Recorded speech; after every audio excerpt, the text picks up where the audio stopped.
What's going on, guys? Welcome to today's video. In this one, we are changing it up a little bit scenery-wise. If you're used to seeing the set on my channel, the garage is just super messy, so I can't really film in there right now. Today we're talking about backpack EDC, generally what I carry with me, what I bring with me to work, what I bring with me when I'm going to work remotely at like a coffee shop or something, or just going out for the day. I try not to go too overboard with what I actually put in a backpack, even though you can go everywhere from a backpack gun to armor to night vision and to sustainment for 72 hours plus. That's not the role that this serves for me. This is, I guess you could think of it as a sort of like half get halfway home bag. I try to just blend everyday practicality, something that I'll actually take with me and not be, you know, ripping open to take out half the contents inside because it's an inconvenience to me, but also something that actually has some practicality, has some use cases where it'll extend my capabilities and just be something helpful to have and carry with me each and every day. Speaking of practical tools that you can just trust every day, I'd like to thank the sponsor of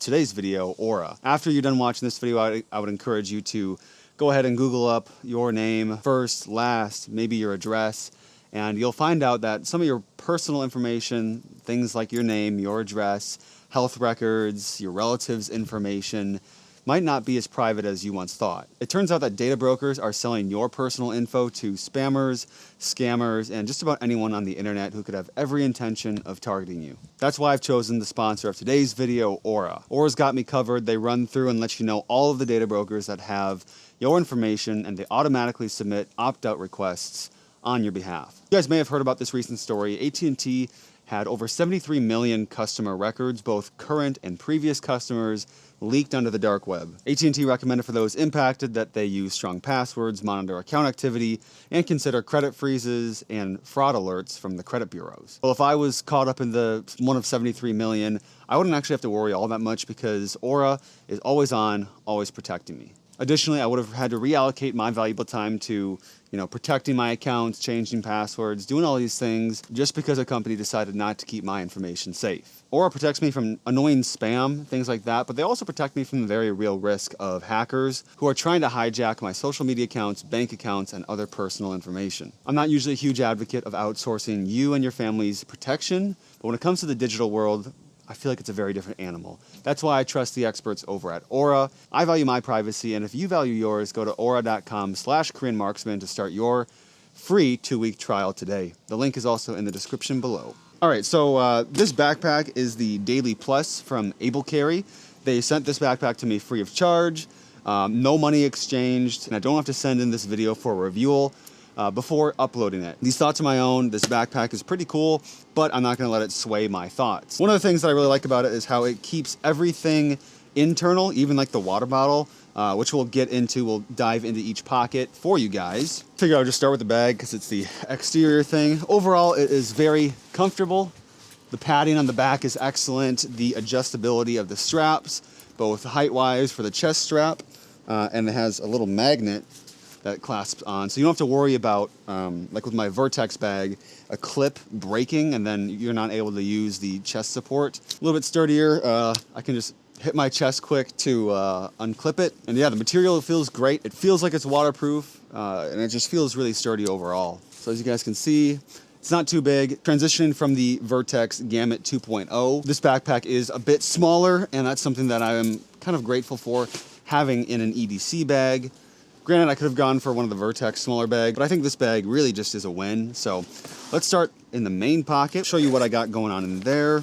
Starting in the main pouch, first I have the laptop pouch. That carries my 16-inch MacBook M2 Max, pretty beefy, and that's kind of the maximum size laptop this bag can accommodate. Got these little side pockets here, carry some pens on either side just in case.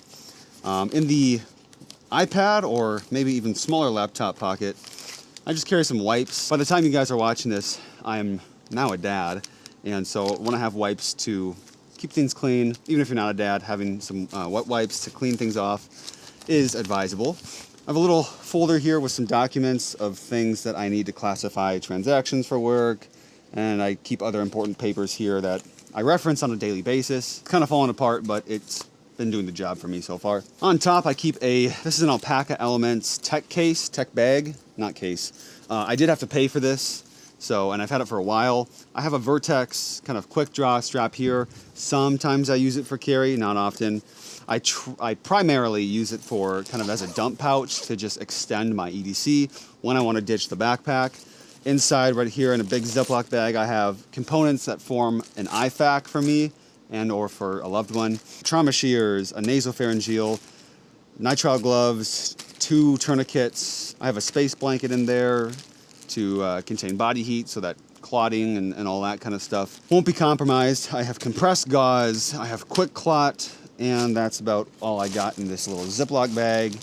You can get a fancy bag to have your IFAK in. I have one that's more of a battle belt style in my backpack, but this is what I just run. Nothing fancy, but it does what I need it to. I like these other pockets just because I can throw other things in there. So right here I have a Gerber multi-tool, a Leatherman kind of style. A lot of times I'll offload my pocket stuff, phone, wallet, keys, sometimes AirPods, especially ETQ tourniquet that I carry on my body. Sometimes I'll dump it in here and just throw it on my chest. I also have a spare magazine, 17 round mag for my SIG X macro.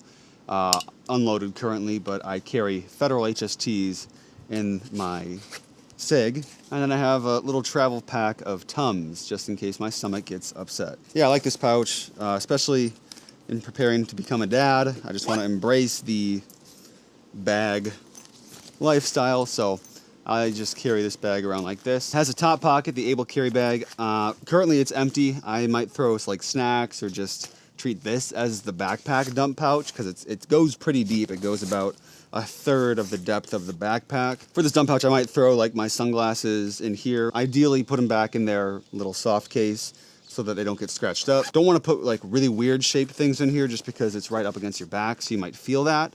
Although the padding on the Able Carry backpack, both the shoulder straps and the back, is quite excellent actually, very comfortable. On the interior dump pouch here, I keep a spare pair of glasses. I have contacts in right now, but my vision's not perfect, so being able to see is a huge tactical advantage. If my contact gets messed up or if I lose one of my primary pair of glasses, I have something here ready to go. Almost to the bottom of the bag, I have another IFAK just in case I take this bag with me. I kind of want a stop the bleed kit, emergency trauma kit in each bag that I have. This contains much of the same as the stuff in my pouch here, so I'm not going to really go over that. Very bottom of the bag, I have a light sweatshirt. Helps in live in Minnesota. It's not always very warm and nice out, so having a light sweater is great to throw on if you get chilly, whether you're indoors or outdoors. It can serve as something to throw over a bag or over, I don't know, something like a gun. A sweater, especially one that kind of opens up like this, is multi-purpose and can be used for concealing things as well. It also kind of adds to the rigidity of the backpack at the base, and the backpack is able to freestand on its own without being leaning up against a wall a lot easier. Moving to the side, this is the interior water bottle pocket. Here I keep a life straw. This allows me to just walk up to a body of water. Again, being in Minnesota, lots of lakes, lots of ponds, streams. So water is easily accessible unless it's the winter, of course. Also in the water bottle compartment, I obviously carry a water bottle. Right now it's just a Gatorade, but I try and make sure I have something in there at all times. Last pocket is up front, kind of the front-facing pocket. In here, I have a bunch of just loose cables, things that I use on a daily basis, like a SD card reader, USB-C, micro USB, lightning port for iPhone, things like that. Additionally, within the side pouch, I have my laptop charger. This is kind of my tech area where I keep cables and power supplies and all that kind of stuff. In that vein, I keep a power bank. It has 25,600 milliamp hours, so this can charge my laptop, my phone multiple times, and just keep me topped off and a friend if need be, especially since it serves as your communication device and your primary navigation device for me.